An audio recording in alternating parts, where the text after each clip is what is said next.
Check-up, number 6. Oil stain dito sa side na to. Upon checking, may nakita tayong leak.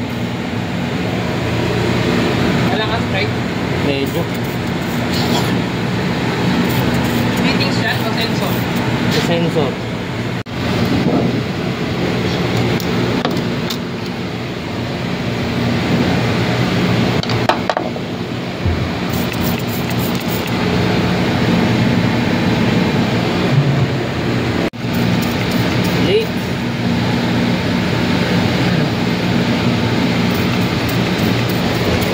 Sa fittings, nandito sa pinakasuksukan ng sensing valve ng expansion XB.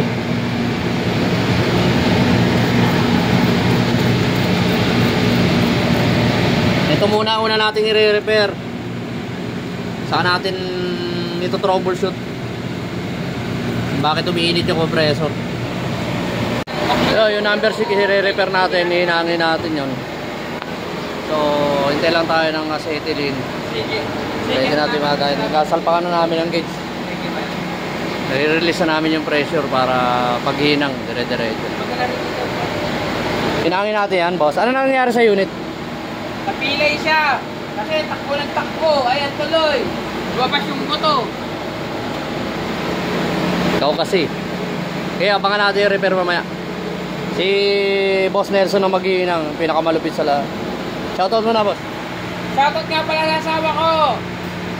Nagpatay ng cellphone. Aray ko. Nahinang na natin dito. Hindi kanina. Kailangan na rin natin to. Ano yan? Para yan sa gauge, service gauge nila. Doon. Kaya sa panel na yan. Sira yung gauge na yun. Kaya sinarado na lang natin. So, palalamigin na lang yan, tapos leak test ulit. Leak testing!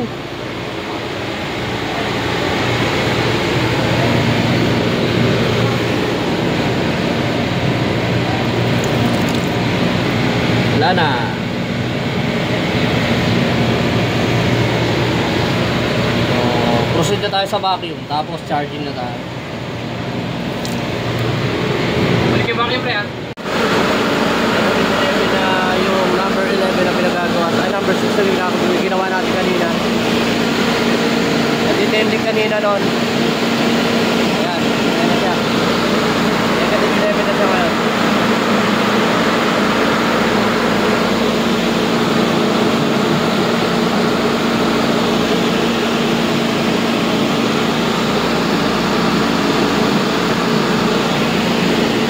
Reaper number 6, negative 40 na.